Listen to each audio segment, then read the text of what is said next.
ఢిల్లీ మాజీ ముఖ్యమంత్రి అరవింద్ కేజ్రీవాల్ గారు మద్యం కుంభకోణం కేసులో క్లీన్ షీట్ వచ్చిన తర్వాత ఆయన ఒక సభ పెట్టడం అయితే జరిగింది. ఆ సభలో ఆయన సంచలనమైన వ్యాఖ్యలు చేయడం జరిగింది. నాకు ఇండియా అంటే చాలా ఇష్టం. నేను గతంలో చదువుకుంది కూడా ఇక్కడే.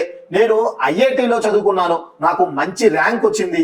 అయితే నేను జాబ్ అమెరికాలో చేయాలనుకున్నాలే కానీ నాకు అప్పట్లో ఒక ఆలోచన వచ్చింది. నేను భారతదేశానికి ఏమైనా సేవ చేయాలి, నేను ఇక్కడే జాబ్ చేయాలని చెప్పి ఆయన ఇన్కమ్ ట్యాక్స్ ఆఫీసర్ గా ఇక్కడ చాలా సంవత్సరాలు జాబ్ చేయడం జరిగింది. అక్కడ ఆయనకి అందరూ మంచి పేరు రావడంతో, అందరూ ఆయన్ని ఆప్యాయతంగా చూడటంతో అక్కడ ఉన్న ప్రజలు, ఢిల్లీ ప్రజలు ఆయనకు ఒక ముఖ్యమంత్రిని కూడా చేయడం జరిగింది.